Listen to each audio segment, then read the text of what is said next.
If someone you've just met online starts talking about love within days, be skeptical. If they avoid video calls and in-person meetings, be skeptical. If they ask for money, any amount, for any reason, end the conversation immediately. Run their photo through reverse image search. Talk to someone you trust. Take your time. Real love can wait. Real love doesn't pressure you. Real love doesn't isolate you from the people who care about you. Real love doesn't empty your bank account and then disappear. And if you've already been scammed, if you're dealing with the aftermath of realizing that the person you trusted was never real, please hear this. You are not foolish. You are human. You wanted to believe in something good, and that's not a character flaw. That's hope. What happened to you was a crime, and the only person who should feel ashamed is the criminal who did this to you. Reach out for help. Talk to someone. Report it. Take steps to protect yourself going forward. And know that healing is possible, that you can recover not just financially but emotionally, that this experience doesn't define you. Share this video with everyone you know, especially older adults, parents, grandparents, anyone who might be vulnerable. One conversation, one shared link, one moment of awareness could save someone's life savings and spare them devastating heartbreak. Romance scams thrive in silence and isolation. The more we talk about them, the more we educate ourselves and each other, the harder it becomes for these criminals to operate. Love is real, connection is real, but so are the people who prey on those beautiful human desires.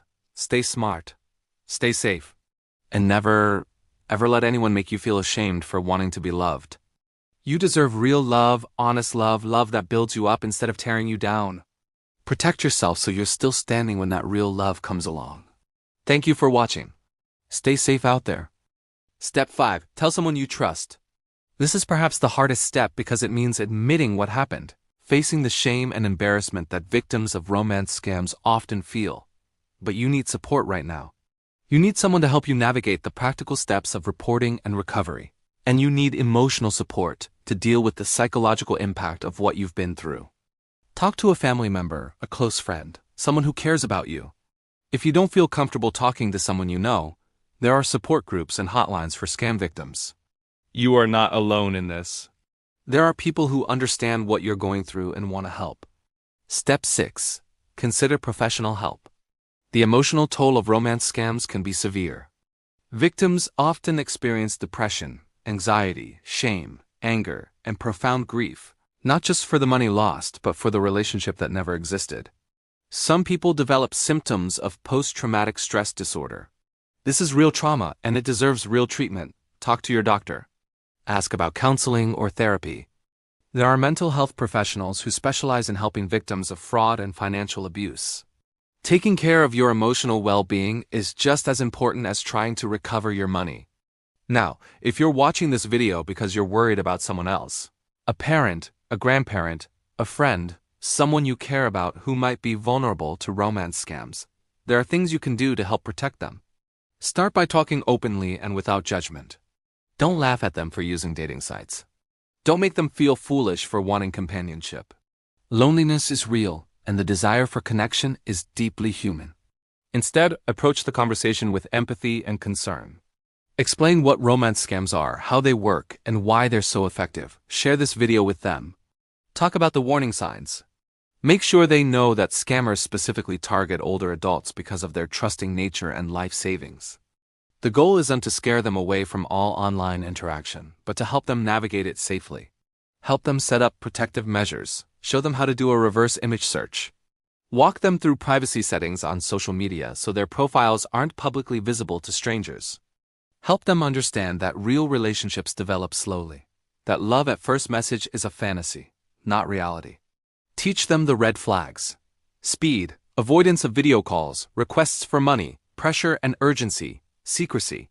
Make sure they know they can come to you if someone they've met online asks for money, and that you won't judge them, you'll just help them figure out if it's legitimate. Stay involved in their lives. One of the biggest risk factors for romance scams is social isolation. People who have regular contact with family and friends, who feel connected and valued, are less vulnerable to the emotional manipulation that scammers use. Call your parents regularly. Visit when you can. Include them in family activities. Encourage them to join social groups, senior centers, community organizations, places where they can meet real people and build genuine friendships. The less lonely they are, the less attractive the false promises of an online scammer become. Create a safe space for honesty. Make it clear that if they ever suspect something is wrong, if they ever feel pressured or uncomfortable, if they ever send money and then have second thoughts, they can come to you without fear of being lectured or shamed. Many victims don't tell their families until it's just too late because they're afraid of being seen as foolish. Remove that fear. Let them know that you're on their side, that scams can happen to anyone, that asking for help is a sign of wisdom, not weakness. Educate yourself so you can educate them. Learn about the latest scam tactics. Follow news about fraud targeting seniors. Understand how technology is being used, like AI-generated photos and voices, to make scams more convincing. The more you know, the better equipped you are to have meaningful conversations about safety. Let me tell you a story that illustrates how powerful this kind of family involvement can be. A woman named Barbara, 72 years old, met someone online who called himself Thomas. He was everything she'd hoped for. Charming, attentive, interested in her life. After a month, he mentioned that he needed help with a business expense. It was only $2,000, and he promised to pay her back within a week. Barbara was about to send the money when her daughter stopped by unexpectedly for lunch. Barbara mentioned Thomas casually, and something in the story made her daughter uneasy. She asked to see the messages. Within minutes, she recognized the classic patterns of a romance scam.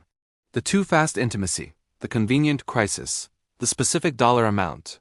She sat down with her mother, showed her articles about romance scams, walked her through a reverse image search that revealed Thomas's photo belonged to a man in Germany who had no idea his pictures were being used. Barbara was heartbroken, but she was also grateful. Her daughter's intervention saved her $2,000 and who knows how much more. That's the power of staying connected, staying informed, and creating an environment where honest conversations can happen. Here's what I want you to understand as we close this video. Romance scams are cruel, sophisticated operations designed to exploit the most basic human needs: connection, companionship, love. The people who run these scams are criminals, plain and simple, and they will say and do whatever it takes to separate you from your money, but you are not powerless. Knowledge is protection. Skepticism is not the same as cynicism. It's possible to remain open to genuine connection while also being smart and careful about who you trust. Now let's talk about the rules you need to follow. Non-negotiable boundaries that will keep you safe in the world of online relationships. Rule number 1, and this is absolute: never send money to someone you haven't met in person. I don't care what the reason is. I don't care how urgent the situation seems. I don't care how much you believe they love you.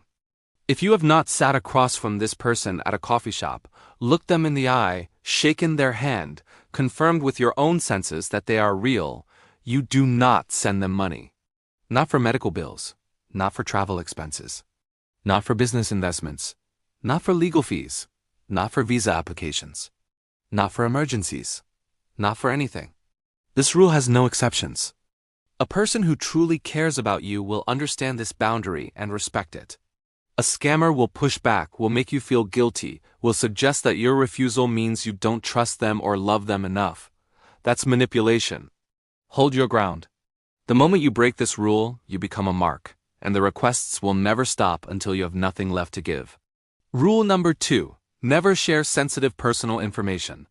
Your home address, your bank account numbers, your social security number, your mother's maiden name, your passwords, even details about your daily routine, all of this can be used against you. Identity theft often runs parallel to romance scams. While they're extracting money from you directly, they're also gathering information to access your accounts, open credit cards in your name, or sell your data to other criminals. Guard your information as carefully as you'd guard your physical house keys. You wouldn't hand those to a stranger on the internet, no matter how charming they seemed. Treat your personal data the same way. Rule number 3, don't keep the relationship secret. I know this goes against the romantic notion of a private, special connection that belongs just to the two of you. But secrecy is a scammer's best friend. They'll encourage it, frame it as protecting your relationship from outside interference or judgment, suggest that your family wouldn't understand, that your friends might be jealous. This is all designed to isolate you. Healthy relationships aren't hidden. Talk to your children, talk to your friends. Show them the messages. Ask for their opinions. Yes, it might feel awkward. Yes, they might worry or question your choices. But their concern comes from love, and their outside perspective is your best defense against being manipulated. Rule number 4: trust your intuition. If something feels off, if a little voice in the back of your mind is raising questions, if you find yourself making excuses for someone's behavior or explaining away inconsistencies, listen to that voice. Your instincts are the result of decades of life experience, of learning to read people and situations. When something seems too good to be true, it almost always is. That doesn't make you cynical. It makes you wise. But what if it's already too late? What if you're reading this and realizing with growing horror that you've already sent money, that you've been caught in exactly the trap we've been describing? First, take a breath. You are not stupid. You are not foolish. You are not alone. Thousands of intelligent, educated, experienced people fall victim to these scams every year because scammers are professionals who have spent years perfecting their craft. This is not your fault. What matters now is what you do next. Step 1. Cut off all contact immediately. Block them on every platform. Email, Facebook, WhatsApp, phone, everywhere. Do not respond to any further messages. Do not give them a chance to talk you out of it, to explain, to promise that this time is different. Scammers are experts at pulling victims back in, at creating new emergencies, and making you feel guilty for abandoning them. The only way to break free is to cut the cord completely and permanently, delete their contact information. Block their accounts. If they reach out from a new account, block that too. No exceptions. Step 2. Contact your bank immediately. If you sent money via wire transfer, call your bank right away and explain that you believe you've been scammed. They may be able to stop the transfer if you act quickly enough. If you used a credit card, contact the card company and dispute the charges. If you bought gift cards, contact the company that issued them, Apple, Google, Amazon, whoever it was. While it's unlikely you'll recover money sent via gift cards, some companies have fraud departments that can help. If you used cryptocurrency, the situation is more difficult because those transactions are nearly impossible to reverse, but you should still report it to the platform you used. Every minute counts. The faster you act, the better your chances of stopping the money before it disappears completely. Step 3. Report it to the authorities. In the United States, file a report with the FBI's Internet Crime Complaint Center, known as IC3. You can find it online. Also report it to the Federal Trade Commission through their website at reportfraud.ftc.gov. These reports help law enforcement track patterns, identify criminal networks, and potentially stop scammers from victimizing others. Will you get your money back? Probably not. The harsh reality is that most romance scam money is never recovered. But reporting it is still crucial because it creates a paper trail, helps protect future victims, and gives authorities the data they need to pursue these criminals. Step 4. Preserve all evidence. Do not delete anything. Save every message, every email, every photo they sent you. Take screenshots of their profile. Keep records of all money transfers, receipts, transaction confirmations, everything. This documentation is vital if law enforcement gets involved, if you need to work with your bank to dispute charges, or if you decide to pursue legal action. Even if it's painful to look at, even if you just want to erase every trace of this person from your life, keep the evidence. You may need it. Welcome back. If you watched part 1, you now understand how romance scams work, why they're so devastatingly effective, and what warning signs should immediately raise your suspicion. You know that these criminals are professionals, that they prey on loneliness and trust, and that they've perfected their techniques over years of practice. But understanding the problem is only half the battle. The real question, the one that matters most, is this: what do you actually do about it? How do you protect yourself before it's too late? How do you verify that the person on the other end of those sweet messages is real and not a carefully constructed lie? And if you've already sent money, if you're sitting there right now with a sinking feeling in your stomach, wondering if you've been fooled, what steps can you take to stop the bleeding and begin to recover? That's what we're going to tackle right now, and I promise you by the end of this video, you will all have concrete tools and strategies that could save you or someone you love from financial and emotional devastation. Let's start with verification, because prevention is always better than cure. Before you invest your heart, before you even consider sending a single dollar, You need to know if the person you're talking to is who they claim to be. And there are ways to do this. Simple methods that anyone can use, even if you're not particularly tech-savvy. The first and most powerful tool is reverse image search. This sounds complicated, but it's actually incredibly easy, and it can expose a scammer in seconds. Here's how it works. Save one of their profile photos to your computer or phone. Then go to Google Images or a site called TinEye and upload that photo. What these services do is scan the entire internet looking for other instances of that same image. If the photo belongs to a real person who's being impersonated, you'll see it appear on multiple websites, often attached to different names, different locations, different stories. Maybe it's a stock photo from a modeling site. Maybe it's stolen from someone's Instagram account. Maybe it's being used in dozens of other scam operations. The moment you see that photo appearing elsewhere with a completely different identity, you know with absolute certainty that you're dealing with a fraud. No legitimate person has their photos scattered across the internet under multiple names. This single step, which takes less than 2 minutes, has saved countless people from losing everything. But what if the reverse image search doesn't turn up anything suspicious? That doesn't automatically mean the person is real. Scammers are getting smarter. Some of them now use AI-generated faces, images created by computers that don't exist anywhere else on the internet. Others steal photos from private accounts that aren't indexed by search engines. So you need a second layer of verification, and that's where video calls come in. Insist on a video call. Not eventually. Not when the time is right. Now, if someone claims to have feelings for you, if they're talking about a future together, if they're becoming a significant part of your daily life, they should be willing and able to show you their face in real time. Yes, technology can be challenging. Yes, internet connections can be unreliable. But in 2025, video calling is everywhere. You can do it on Facebook, on WhatsApp, on Skype, on Zoom, on FaceTime, on a dozen other platforms, many of them completely free. If someone consistently refuses or makes excuses, broken camera, poor connection, wrong time zone, work restrictions, military deployment, you're almost certainly dealing with a scammer. Real people want to see the person they're falling in love with. Scammers can't risk it because their face doesn't match the stolen photos they've been using. Here's what you do. Tell them you'd like to video chat. Pick a specific time. If they agree, but then something conveniently comes up at the last minute, an emergency, a technical problem, a sudden change in circumstances, that's a red flag. If it happens twice, that's a pattern. If it happens 3 times, you're being played. Walk away. A person who genuinely cares about you will move heaven and earth to make that video call happen because they want to see you just as much as you want to see them. The third verification method is testing their story for consistency. Scammers often juggle multiple victims at once, sometimes dozens, and they can't always keep their lies straight. Ask detailed questions about their life. Where exactly did they grow up? What was the name of their high school? What street did they live on?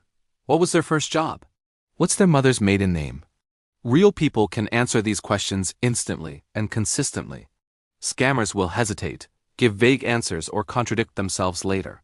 Write down what they tell you and check for inconsistencies over time. If someone says they grew up in Chicago but later mentions a childhood memory that clearly took place somewhere else, that's a problem. If they claim to be a doctor but can't explain basic medical terminology, that's a problem. If their story keeps shifting, trust your instincts. The fourth method, and perhaps the most important, is involving other people. Show the profile and your conversations to someone you trust. A friend, a child, a sibling, someone who isn't emotionally invested in the relationship and can look at it objectively. Scammers rely on isolation because they know that outside perspectives destroy the illusion they've created. When you're in the middle of it, when you're feeling all those powerful emotions, it's almost impossible to see the manipulation clearly. But someone looking from the outside can spot the red flags immediately. They'll see the too fast declarations of love, the convenient excuses, the pressure tactics, the financial requests, all the things that seem normal to you but are obviously suspicious to anyone not caught in the emotional web. Don't be embarrassed. Don't worry about being judged. The people who care about you want to protect you, and they can only do that if you let them in. And here's the cruelest part. Many victims never fully accept that it was a scam. Even after the person disappears, even after family members show them evidence that the photos were stolen, that the stories were lies, they cling to the hope that some part of it was real. Because admitting the full truth means admitting that they were fooled, that the love they felt was one-sided, that the person they trusted never existed. That's a psychological blow many people simply can't bear. So how do you protect yourself? How do you recognize a romance scam before it's too late? There are warning signs, red flags that appear in nearly every case, and knowing them could save you or someone you love from devastating loss. The first red flag is speed. If someone you've just met online is declaring love within days or weeks, that's not romance. That's manipulation. Real relationships take time to develop. Real people don't fall deeply in love with someone they've never met in person. Scammers use this tactic because it creates urgency and emotional intensity, making victims less likely to think critically about what's happening. The second red flag is avoidance of video calls and in-person meetings. There's always an excuse. The camera is broken. The internet connection is too poor. They're in a remote location with no access to technology. They're about to deploy on a military mission. They're working on an oil rig in the middle of the ocean. At first, these excuses seem reasonable. But if weeks turn into months and there's still no face-to-face contact, not even a brief video call, something is very wrong. Scammers avoid video because their appearance doesn't match the photos they've stolen. They can't risk being seen. The third red flag, and the most obvious, is requests for money. A person who truly loves you and respects you will never ask you for money. Especially not early in a relationship, and especially not if you've never met in person. Legitimate romantic partners don't create financial crises that only you can solve.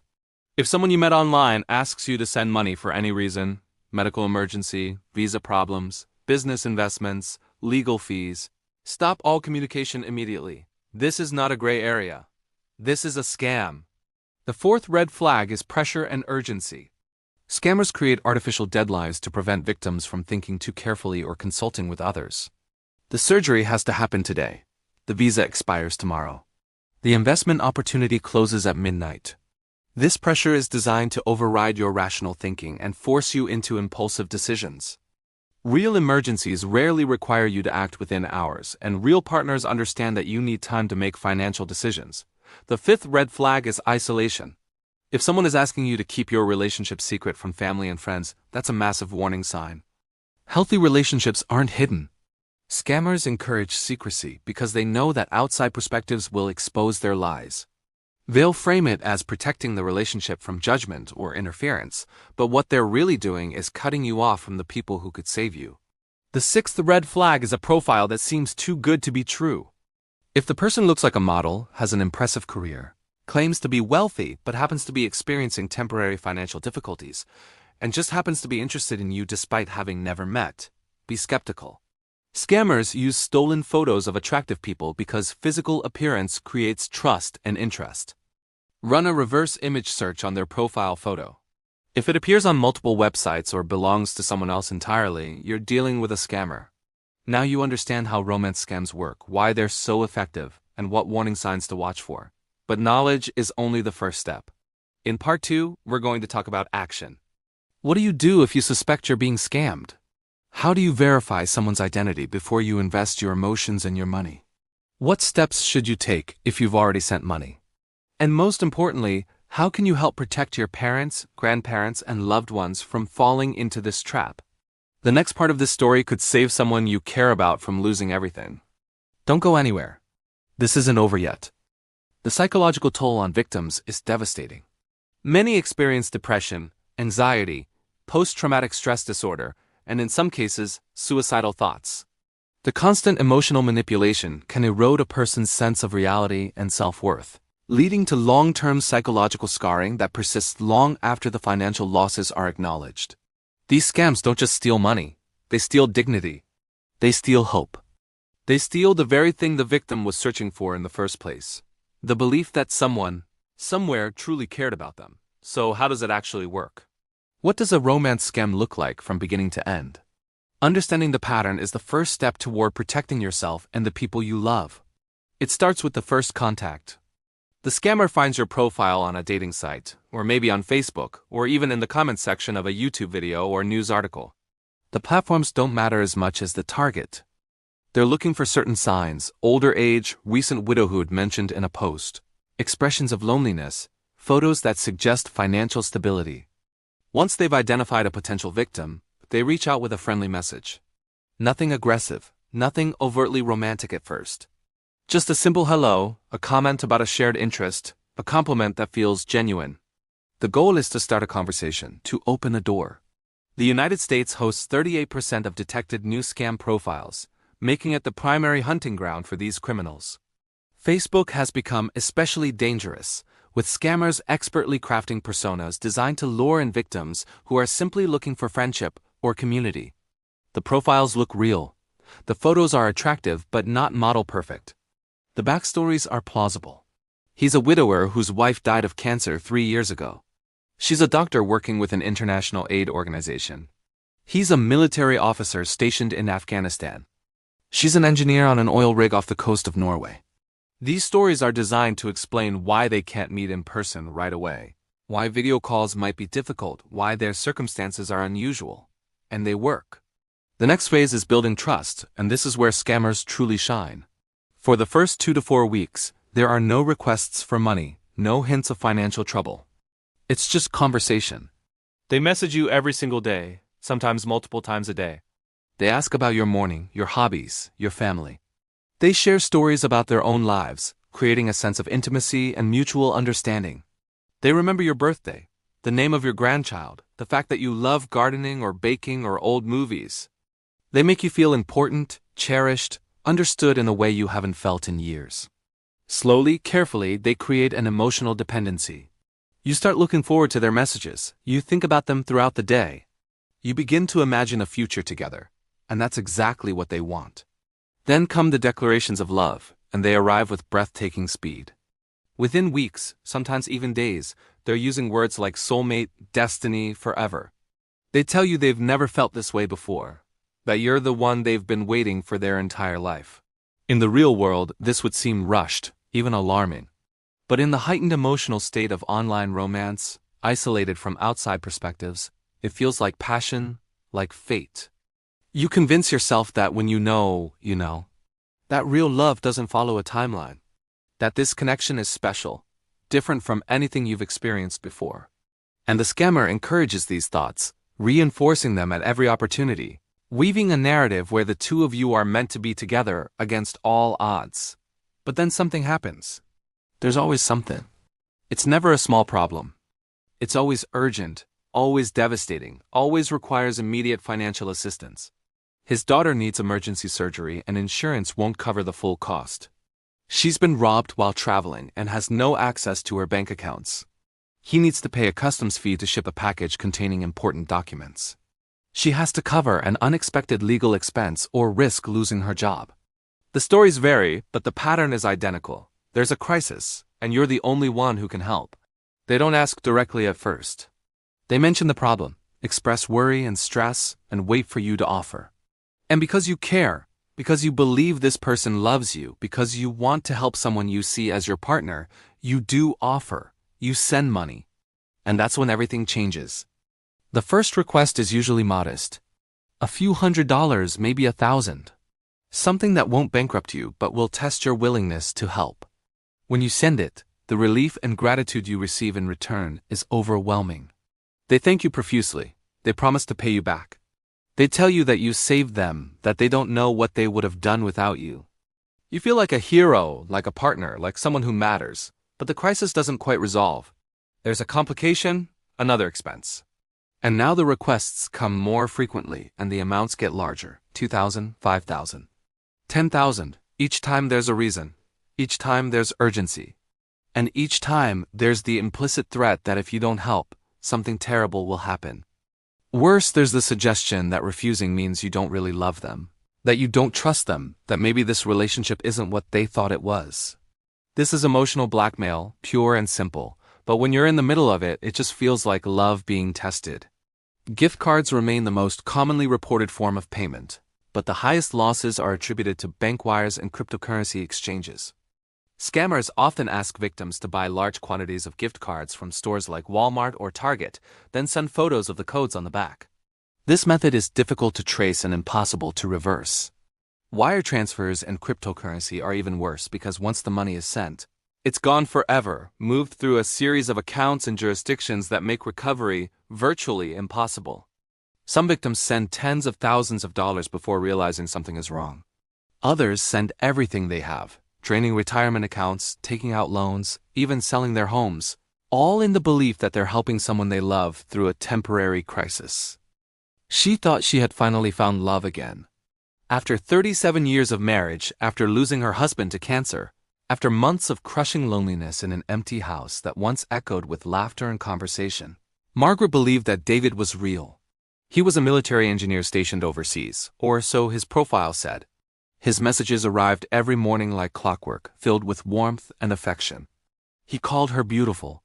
He said he couldn't wait to meet her in person, to start their new life together. For 6 months, she lived in a dream. And then, one terrible morning, she woke up to discover that David never existed. The man she loved, the man who promised her a future, had stolen $87,000 from her retirement account and vanished without a trace. Margaret is not alone. She is one of thousands of older Americans who fall victim to romance scams every single year, losing not just their money but their trust, their dignity, and sometimes their will to go on living. This is not a rare occurrence. This is an epidemic that preys on the most vulnerable among us, and it's getting worse with every passing month. In 2024 alone, victims across the United States lost more than $1.3 billion to romance scammers, a staggering increase from $547 million just 3 years earlier. The average loss per victim now sits at around $15,000. But many lose far more, sometimes their entire life savings built over decades of hard work. These are not just numbers on a page. These are real people, grandmothers and grandfathers, widows and widowers, people who believed that love was possible again and paid a devastating price for that hope. Who are these victims? The statistics paint a heartbreaking picture. Nearly 40% of romance scam victims are over the age of 50, and the majority are widowed, divorced, or have spent years living alone. They are people who remember a time when a handshake meant something, when trust was given freely, when the world felt smaller and safer. They grew up in an era before the internet reshaped human connection, and many struggle to navigate the dark corners of the digital world where predators lurk behind stolen photographs and fabricated stories. Loneliness and social isolation are the biggest reasons older adults respond to these scams, experts say, and perhaps older generations tend to be more trusting in general. That trust, that innate desire to see the good in people, becomes a weapon in the hands of criminals who exploit it without mercy. The numbers keep rising. In 2023, people over 60 lost nearly $370 million to sweetheart scams, according to the FBI. Romance scams now cause the third highest losses of any form of senior fraud, and the number of reported cases involving losses of $100,000 or more has tripled since 2020. Some victims have lost amounts so staggering that their families are left in disbelief. A 79-year-old man from Toledo, Ohio, lost $125,000 to a scammer who called herself Lisa Love over the course of just 6 months. These are life savings, nest eggs meant for medical bills, for grandchildren's education, for the quiet dignity of a comfortable retirement. And they disappear overnight, siphoned into untraceable accounts by faceless thieves who move on to the next victim without a second thought. But why does this keep happening? How can intelligent, experienced people who have lived full lives and raised families and built careers, fall for something that seems so obvious in hindsight? The answer is far more complex than many people realize, and it speaks to something deeply human, something that scammers understand better than most of us ever will. It begins with loneliness. Imagine living in a house that once buzzed with activity, with children running through hallways and the sounds of dinner conversations and holiday gatherings. Now imagine that same house silent. Your spouse is gone. Your children live in other cities, busy with their own lives. Your friends are aging, some have moved away, some have passed on. The phone doesn't ring as often as it used to. Days stretch into weeks and weeks into months, and the silence becomes unbearable. You miss having someone to talk to, someone who cares about your day, someone who makes you feel seen and valued. This is the reality for millions of older adults. And it is precisely this vulnerability that romance scammers exploit with surgical precision. The digital divide makes things worse. Many older adults did not grow up with computers and smartphones. They learned to use email and social media later in life, often with help from their children or grandchildren, and their understanding of how these platforms work remains limited. They don't know how easy it is to create a fake profile, to steal photographs from a stranger's account, to fabricate an entire identity from scratch. They see a handsome face, read a well-written message, and assume that what they re-seeing is real, because why would anyone go to such lengths to deceive them? They don't realize that for scammers, this is a business. A calculated operation designed to extract money from as many victims as possible with maximum efficiency. Scammers now employ generative AI to create credible and deceptive profiles, making it nearly impossible for the untrained eye to spot the difference between a real person and a carefully constructed lie. Then there's the psychology of hope. After years of loneliness, after accepting that perhaps romance is no longer part of your future, suddenly someone appears who seems genuinely interested in you. They compliment you. They ask about your life. They remember small details you mentioned days ago and bring them up in conversation, making you feel truly heard. They tell you that you're special, that they've never met anyone like you, that fate brought you together. This is intoxicating, especially for someone who has felt invisible for so long. The brain releases chemicals, the same dopamine and oxytocin that flood our systems when we fall in love in our youth, and rational thinking takes a backseat to emotion. We want to believe. We need to believe. And scammers know this. They are masters of emotional manipulation, trained to read their victims, to say exactly what needs to be said to keep the dream alive. Shame and isolation do the rest. Many victims keep their online relationships secret from their families, fearing judgment or ridicule. They worry that their children will think they're foolish, that friends will laugh at them for believing in internet romance at their age, so they say nothing. They keep the conversations private, the relationship hidden, and this silence gives scammers all the time they need to tighten their grip.